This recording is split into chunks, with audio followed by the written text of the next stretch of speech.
direction? Definitely, yeah. No, I am hoping that over the coming years, there's a way, and some of it I think has to do with myself and Michael, the guy that plays the cello with me, us going out into the country and kind of hearing more traditional things, maybe from different areas of China, really getting more of a feel for all of the possibilities of the music in China.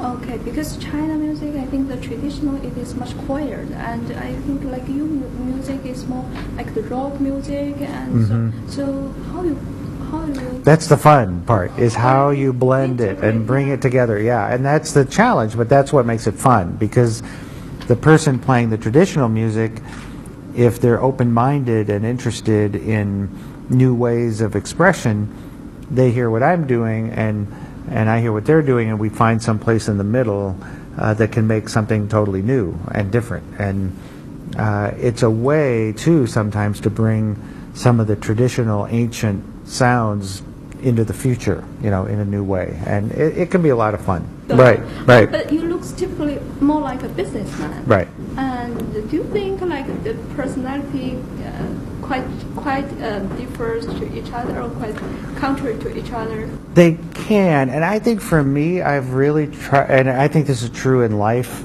in every way, that trying to find a balance, so that I can have my artistic side, but I don't think I have to be crazy and out there to also to be expressive artistically, right? And so I like the fact that I can sort of walk in the two worlds, where I can be, for instance, where we are now at this conference, and I can talk to people in a certain kind of way that may be more businesslike, but then I can also be the artist and perform here and be a little bit different and have a little different point of view than maybe just a business person would. And so I think I can be more effective artistically if I can kind of walk into settings where I might look like I'm more businesslike, but I might say artistic things, if that makes sense. So you can kind of, again, kind of live in both worlds.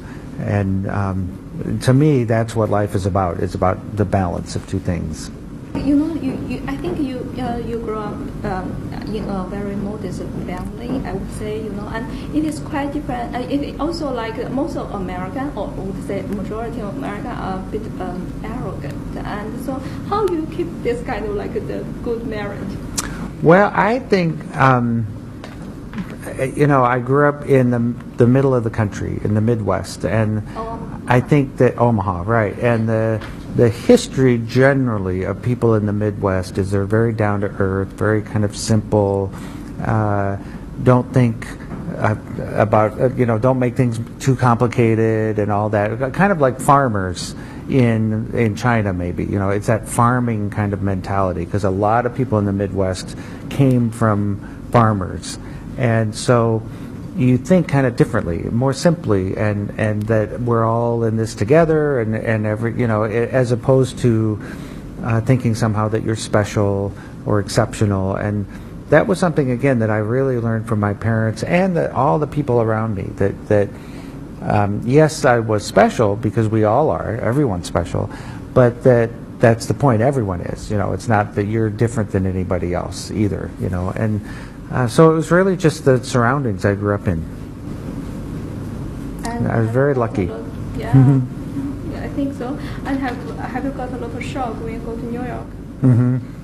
Yeah. New York is very different. Very, moving very fast, and people thinking that they got to get somewhere because it's the most important thing. And there's a lot of people that think they're pretty important in New York.